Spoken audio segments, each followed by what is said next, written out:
Hi, we come to the end of Genesis 27 today, but not the end of our section, which will end with 28:9, as we'll see next time.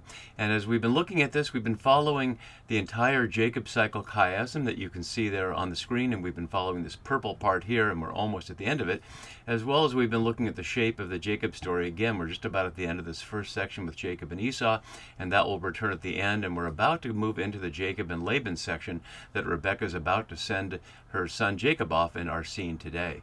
As we've been looking at key words, we've been following the chiastic structure, as you can see, of the whole thing throughout there, with the center being the blessing. And we looked the last couple of videos at Isaac and Esau, and then now we have Rebekah and Jacob before the final scene where Isaac sends Jacob off after Rebekah tells Isaac, "I'm weary of my life," and we'll look at that to see that the language of that is a little stronger even than the New RSV quoted there has. And so what I've been suggesting throughout is one of the questions is who's conspiring against who here? One of the Jewish newspapers looking back on this sees this as a conspiracy trial. But the question is, who's conspiring? Is it Rebekah and Jacob, or is it Isaac and Rebekah against Jacob? And that's one of the things we've been looking at. We've also been looking at these questionable assumptions to be addressed, and today we're down to number 8 here, that the parents sending Jacob back to the old country is an emergency expedient because of Esau's anger, rather than the plan all along. And so for scholars who see this as Rebekah has tricked Jacob Rebekah and Jacob have tricked Isaac into giving Jacob Esau's blessing. In that case, then what's happening now is a surprise, and Rebekah's just trying to get Jacob out of there. But it's a crazy plan. We'll look at the map in a minute, and she's suggesting that her son, who's, as far as we know, the mama's boy who hangs around the tent, to go on a 900-kilometer journey by himself with no map, no GPS, no texting or anything like that, to go to a place he's never been, to introduce himself to an uncle who doesn't even know he exists, and find a place there. It's completely insane, unless it was her plan all along, because as we saw at the beginning, we saw at the end, Esau's women have been a problem, and that's the issue here. So again, we have to consider whether this was the plan all along or whether this is something she's doing in an emergency at the moment here. And we'll also see again what we've been looking at earlier is the question of listening to the voice, Shema Kol in Genesis. And we looked at this one earlier when Rebekah said to Jacob when she gave him the plan for how to pose as Esau, and now yet again when she tells him to listen to my voice. And as I noted at the time, the listening to the voice is much more of women, ironically, than of men in Genesis. But that's not the same as Yahweh. The listening to my voice I command you is usurping the role of Yahweh. And that's been a theme throughout here. Yet the birthright and the blessing, as I also note under the assumption issues, are not divinely sanctioned. We see nothing in here that these things are divinely sanctioned, nor that the Father's blessing is the Abrahamic blessing, which we'll see explicitly next time when Isaac sends Jacob out to go and wishes for him the blessing of Abraham. And so even the text itself, apart from what scholars say, note that whatever it is that Isaac gave Jacob, it's not a divine blessing, it's simply a paternal blessing. And as I've been noting the last couple of videos, it accomplishes absolutely nothing except dividing the family, the brothers from each other and the brothers from the parents, and it's really the end of the family situation. Rebekah will have her last word in the story today. So let's begin to jump into our story here, and we can look at it here with the key word here again is father and blessing and brother here, as we see how many times brother is in this scene. So as we saw last time, Esau's words in his heart were that he was wanting to kill his brother Jacob, but only after the days of mourning for their father have ended. And as I noted, that's 80 years in the future, so that's not going to happen anytime soon. So as Westerman notes here, Rebekah communicates her counterplan to her son Jacob with the same authority as she did her previous plan. But there is a difference here, and we'll look at those differences as we go in verse 45. So here's already something mysterious. The words of her elder son Esau were told to Rebekah in this passive voice. By whom? Obviously, they have servants, they have wealth, but we have not heard about the servants. We've only had the image of the 4 family members, the parents and the 2 sons.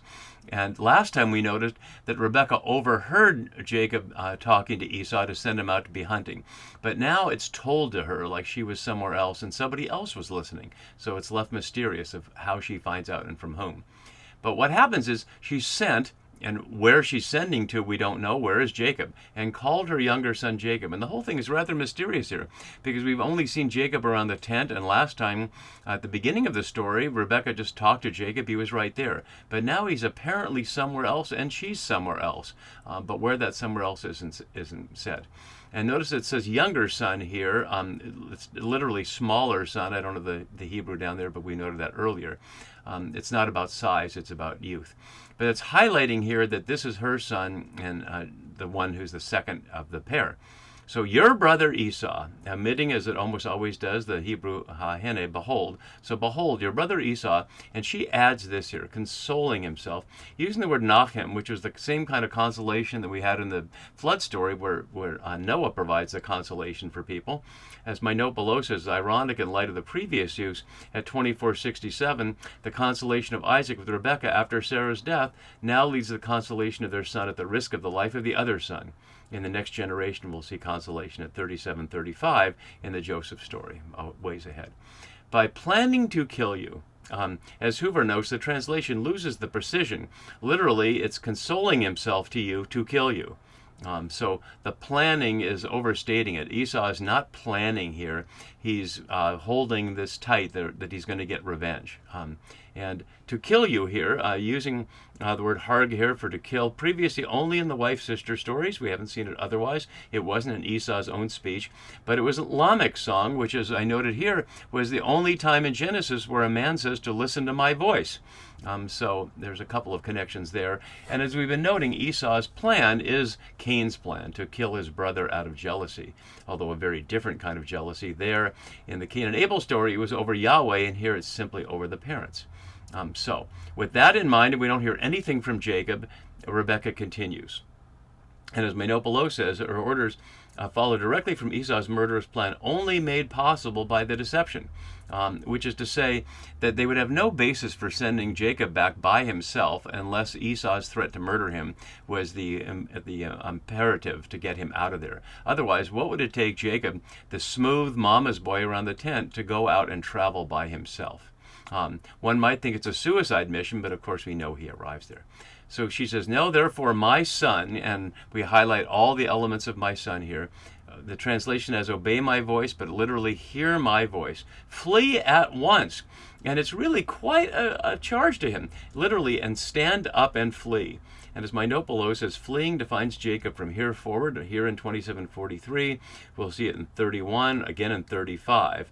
And it's comparative to Hagar being told to flee from Sarai's wrath at the time, back in chapter 16. But this is not to flee out into the wilderness, but to flee to somebody, even though he has to go across the wilderness to do it. And we'll look at that in just a moment. So to my brother Laban, rather than say your uncle Laban, my brother, as my note below says, the mama's son flees to mama's brother in Mesopotamia, the old country, the plan all along on the reading I've been suggesting. But another option taken by Esau, as we saw in the first video of this section on after the introduction on Esau's women, he goes to Ishmael, who is, after all, a son of Abraham, unlike Laban.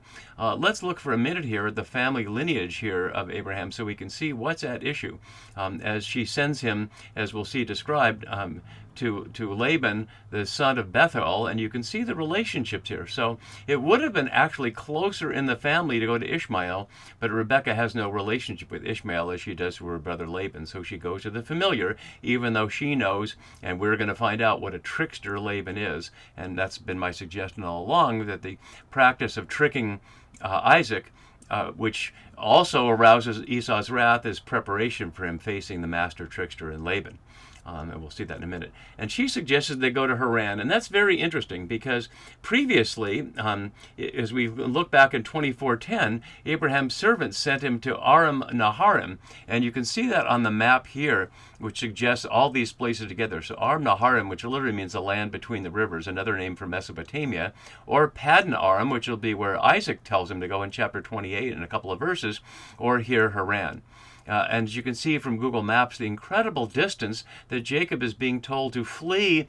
Is he given food or a backpack or any kind of preparation at all to travel this enormous distance across a land that he has no map for? How is he supposed to find his way? The text doesn't concern itself with that, but we'll see that he certainly finds himself alone in the next scene that follows, the famous Stairway to Heaven scene, as we'll see. So moving back to our immediate passage, and so saying Haran, and she says, stay with him a while. And the translation makes it sound like it's just going to be a few days. The word for settle is for settle here. Usually means longer, but a while is literally the strange phrase of 1 days. Yamim achadim here, so 1 plural days, and it will be 20 years. And note here, and from verse 44 to 45, doubling, not of a word as we often see for emphasis in Hebrew, but doubling of the whole phrase, but with slightly different language. So let's listen to it together. Stay with him for 1 day, while your brother's fury turns away, until your brother's anger against you turns away. So let's look at the details. Fury here, chamath, only here in Genesis, but 120 times in Hebrew Scripture. It's a different word for anger. Here, as we see, af, which is for nostril, and that's a much more common one in Genesis to describe anger as the physical expression of nostrils flaring. So 2 different words to describe Esau's fury. Is this for Jacob's purpose here, to get Rebekah to believe how seriously his brother is planning to kill him? Because obviously Jacob didn't know about it. It was Esau's plan in his heart, and Jacob wasn't there when Esau exploded in frustration to his father, bless me, father, have you only one blessing? So Jacob didn't hear any of that, and he didn't directly know that Esau was planning to kill him, so perhaps Rebekah's strong language here is to really hammer the point home.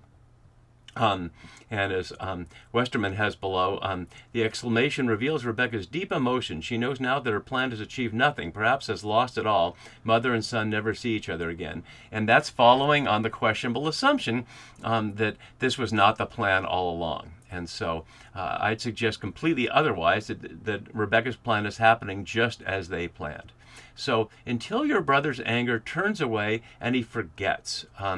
How likely is that? So we'll look at the turn away. Literally, the second turn away is turns forever, ad for shuv, forever.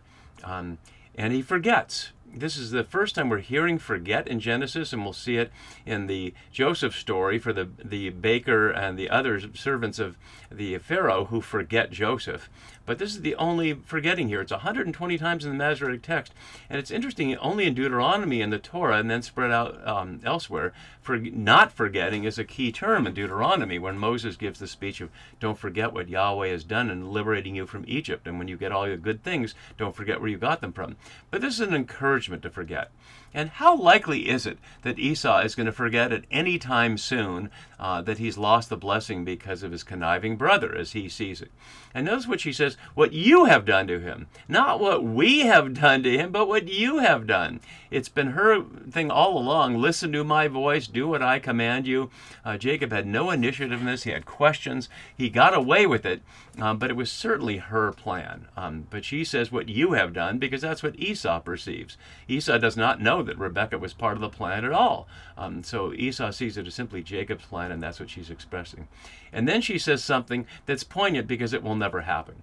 Then I will send and bring you back from there. Now, we can't even imagine, can we, what that sending would mean? To send someone, a servant, back the 900 kilometers and then say, now it's time to bring my son back?